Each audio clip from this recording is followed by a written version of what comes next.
Ayan, dito tayo ngayon sa Pasay 5-star terminal. Update ko lang po kayo dito sa Pasay, sa mga pasayro at sa mga bus po. Ano po, ayan, napakaluwag po ng ating terminal dito sa Pasay. At napakadami pong bus natin, lalo na sa JB.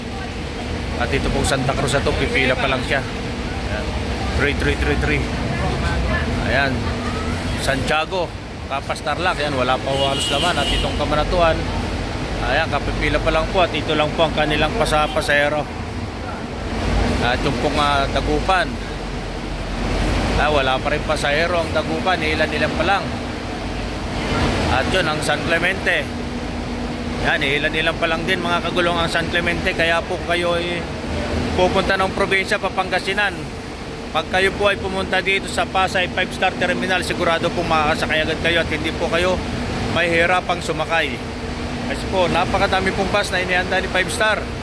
Ngunit wala pong nagdatingan ng mga pasahero dahil siguro natatakot sila gawa ng akala nila maulan sa Pangasinan. Wala pong kaulan-ulan sa Pangasinan mga kagulong. At ito po San Carlos, at ito yung Manawag na sinakyan kanina. Ayan, 3404 San Carlos, at saka yun nga po yung Santa Cruz. Ayan, ilan lang po ang mga nagdaano ang pasahero. At yan po yung ating mga pasahero at mga bus. Napakadami pong bus sa JB na po. Pumunta po kayo dito sa Pasay, wala po kayo magiging problema sa inyong sasakyan. Napakadami pong bus. Ayan, napakadaming bus na inihanda ni 5-star para sa mga pasahero po na papunta ng probinsya. Kaya po, punta lang po kayo dito mga kagulong. Ayan.